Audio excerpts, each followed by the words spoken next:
Bonjour à toi aujourd'hui. C'est une grande fête dans l'église et j'espère que c'est aussi une grande fête pour toi. Au seuil de ce mois de juillet, l'église nous présente deux personnes centrales, Saint Pierre et Saint Paul, chacun avec sa personnalité, chacun avec son chemin très particulier. L'un pauvre pécheur, mais qui a connu Jésus dès le début et qui l'a suivi à travers ses hauts et ses bas, et qui a choisi de grandir avec Jésus. L'autre, au contraire, un intellectuel, un savant, jeune, plein de vie, très radical aussi, qui n'a pas connu Jésus de son vivant, mais qui a fait une rencontre extraordinaire après la mort de Jésus et sa résurrection, et qui a aussi choisi de le suivre et de se laisser transformer par la présence agissante de Jésus. Pierre et Paul, ce sont deux fondamentaux dans notre Église. Sans eux, est-ce que l'Église n'aurait pas le même visage du tout? Alors, qu'est-ce qu'ils nous apportent aujourd'hui? Parce que ça s'est passé il y a 2000 ans. Mais maintenant, qu'est-ce que ça nous fait d'avoir Saint Pierre et Saint Paul, à part le fait de se rappeler quelque chose de très grand et de très beau? Eh bien, c'est parce que le message que Pierre et Paul nous donnent aujourd'hui, leur manière de vivre, nous invite nous aussi à aller plus loin. C'est ce qu'ils apportent à l'Église, c'est d'abord et avant tout leur être, leur attitude, leur volonté de suivre Jésus, de se laisser féconder et de laisser Dieu féconder leur apostolat. Alors, qu'est-ce qu'ils nous apportent? Eh bien, peut-être trois choses au départ. D'abord, la puissance de la prière qui libère, qui ouvre le chemin. L'importance de la persévérance et de la fidélité dans notre chemin, même quand il est difficile. Et puis la profession de foi en Jésus, comme je suis, mais avec cette certitude que Jésus est Seigneur et qu'il est fondamental dans ma vie, dans la vie de l'Église. Alors, on va regarder un petit peu ces trois aspects. D'abord, avec Saint Pierre, dans la première lecture, cette série d'actes des apôtres qui nous montre comment l'Église, c'est pas facile pour l'Église, c'est pas facile du tout. Elle n'était pas admirée. Les gens étaient regardés de haut, de travers, ils étaient différents. Ils ne pensaient pas comme pensait tout le monde dans la société. Alors, l'Église priait de manière persévérante. Et lorsque Pierre est enfermé, est emprisonné, l'Église prie avec insistance, avec confiance. Et la prière de l'Église porte fruit. Les chaînes de Pierre tombent. L'ange vient, les portes s'ouvrent, Pierre est libéré. Alors, c'est pas simplement un miracle en passant. Ça veut simplement nous dire que Dieu est agissant dans notre vie aujourd'hui. C'est le sacrement de la présence de Dieu dans la vie quotidienne. Et cette présence, notre prière à Dieu nous permet de voir cette présence, de la toucher.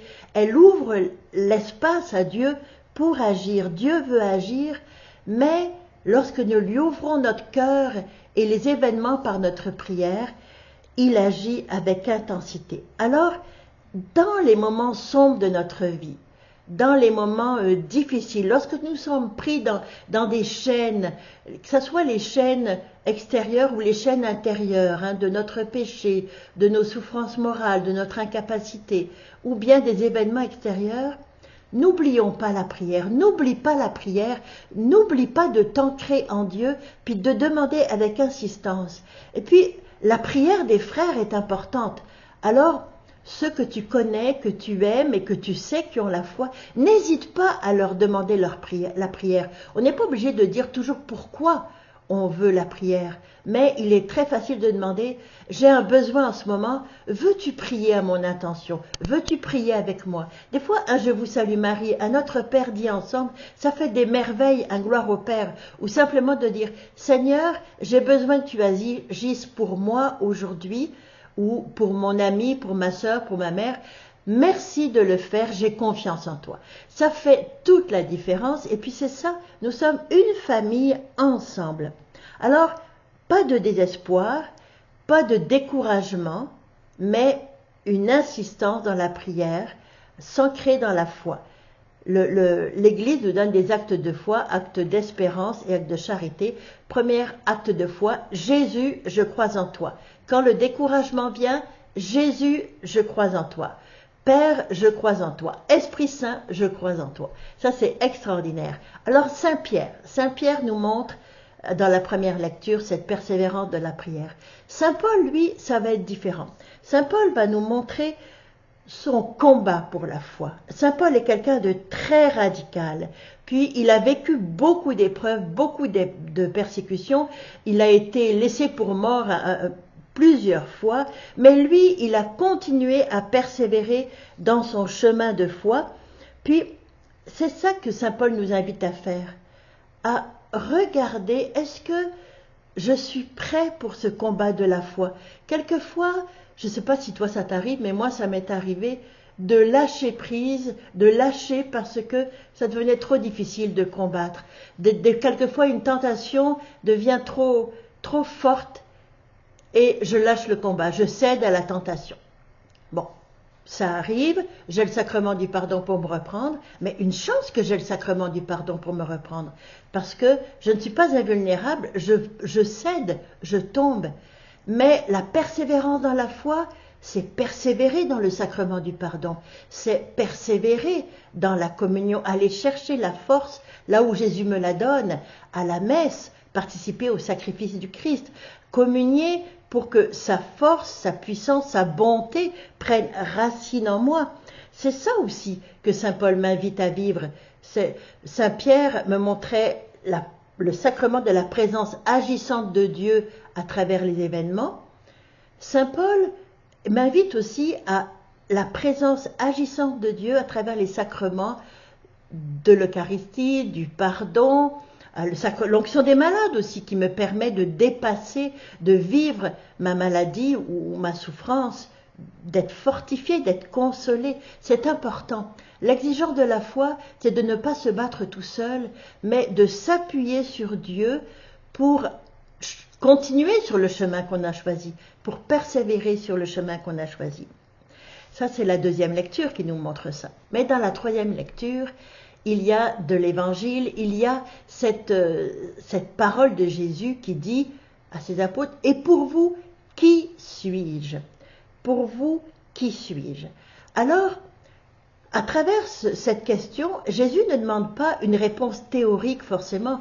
Qu'est-ce que tout le monde dit? Qu'est-ce que le catéchisme dit? Oui, c'est important, parce que c'est notre foi. Mais il demande aussi, pour toi, là, dans ta vie, qu'est-ce que je suis? Qu'est-ce que je fais? Est-ce que je suis capable de répondre à Jésus? Dans ma vie, tu es le Dieu vivant, celui avec qui je partage tout, celui à qui je dis bonjour le matin, à qui je dis bonne nuit le soir, celui avec qui je parle quand j'ai des questions, quand j'ai une joie, c'est avec lui que je partage. Quand quelqu'un est vivant dans ma vie, alors je partage mes actions, mes sentiments, mes pensées avec cette personne. Je ne prends pas mes décisions tout seul, mais je les prends avec la personne que j'aime et avec qui je suis en relation. Alors cette question, Jésus te la pose aujourd'hui. Pour toi, qui suis-je? Est-ce que je suis le Dieu vivant pour toi? Et est-ce que je peux compter sur toi pour être aussi un pilier dans mon Église par ta foi? Jésus, je crois en toi, par ton espérance. Saint Paul, je ne l'ai pas dit, mais Saint Paul, quand il persévère sur son chemin, il est capable de dire « Jésus, Dieu, mon Père, Esprit Saint, j'espère en toi, parce que j'attends tout de toi. » Et puis, avec cette question de Jésus, on devrait pouvoir dire ce dernier acte de foi de l'Église « Seigneur, je t'aime et je montre par ma vie que je t'aime. » Alors, s'il y a une chose que j'aimerais que tu retiennes aujourd'hui, peut-être pour que ça te fasse vivre, c'est 3 actes de foi que l'Église nous offre. Je crois en toi, j'espère en toi et je t'aime. Simplement ça, c'est pas long, C'est pas compliqué, mais quelle magnifique prière. Dans n'importe quel événement, à n'importe quel moment, Seigneur, je crois en toi, j'espère en toi et je t'aime. Alors je te souhaite de passer un très beau lundi, passe une bonne journée et revis vraiment en présence, continue de vivre en présence avec celui qui t'a tant aimé, qu'il a donné sa vie pour toi. Passe une bonne journée. Au revoir et à demain. Jésus.